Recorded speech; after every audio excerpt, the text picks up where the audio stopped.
I'm Grant. Welcome to. I love games. I love making games.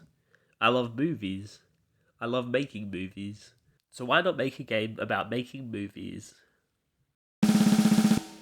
There's a Russian movie from the 20s called Man with a Movie Camera. It came about during the birth of montage, when directors like Sergei Eisenstein were showcasing the idea that there could be more meaning in a cut than a single image. It follows a man trying to capture a town in motion. It's energetic, it's frantic, it's propagandistic, and I love it. When I first saw it a couple years back, I was enamored. I've tried doing similar things in my own videos. More recently, I thought that it would be amazing to create that experience in the form of a game. A game where you have a camera and are let loose in a town, left to make a film out of everyday life. One where you're free to film whatever you want, make of life whatever you want, and be involved in every process of filmmaking, from idea to screening, all steps included. As someone who has exclusively lived in small towns around South Australia, I have loved the idea of representing this world niche in a game.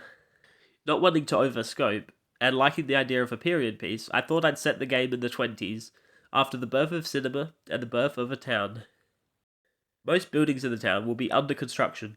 There will be tent villages, basic shacks, an ore jetty, and the foundational buildings like hostels, churches, and stores. Nature and wildlife will seemingly pour into the town when no one's looking, unaware of the greater implications of industry. The people of the town are enterprising, hard-working folk, the type willing to travel across the ocean for opportunity. You'll play a director who travelled from a large eastern city to find something worth filming. You've been tasked to document the comings and goings of Port Alistair, to show the world how the dream of Australia is coming along. Be as artsy or as by the books as you want. Want to show progress? Or do you want to show the downfall of a land? Maybe you just want to film wildlife. It's up to you. You're the director after all. You'll play in a micro, open world sandbox. You'll have a cinema camera and be able to mess about with all the settings. You'll be able to film, double expose, etc.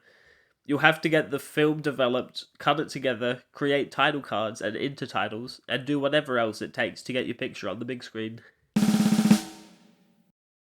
So far, I've worked out how to record in-game in a way that doesn't completely balk performance. I've made a video player and made it possible to make clips from what has been recorded. The next step will be making it so that you can add clips together in order to make a movie out of them.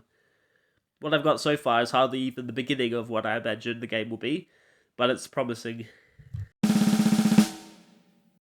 Already I've run into a few problems. First was extreme performance drops when recording. It turned out exporting and writing to disk multiple times a frame was causing the game to slow down, go figure. I was able to solve that issue by holding the recorded frames in memory and exporting in a batch when recording is all over at once, which caused another issue. Now, when you render your footage, the whole game freezes for an additive amount of time relative to how much you've filmed. This is a terrible solution, but so far is the best I've come up with. For now, it'll have to do, but if I'm planning on shipping the game, it can't have lengthy expected freezes in gameplay. I have a couple problems that I expect will come up when the game's core mechanics are up and running. These problems are centered around motivating the player. Because the game's goals will be very player-centric, I believe it will be a challenge to keep them interested in making their film, especially players that don't already have an interest in creating things. While I don't expect the game to appeal to everyone, I would like it if anyone could enjoy it regardless of their own history making things. Finding the balance between hand-holding and empowering freedom will be interesting, but a challenge I will have plenty of time to come up with a solution to. Another problem I've encountered and will encounter in the future is in balance. Now, I don't mean mechanical balance, but rather balance in my own life. Work-life balance. It's all too easy to plod away at the game, adding new things and polishing it, but I need to remember to take breaks and allow myself to have fun away from the project. This may sound easy or obvious, but believe me, when something is as fun as making games is to me, it can't be overstated. Balance is very important. Anyway, that's my game idea. It's all very exciting. I'm having a blast making it and can't wait for the next feature. I'll try to upload videos about this every month or so, but in the meanwhile, have a nice day.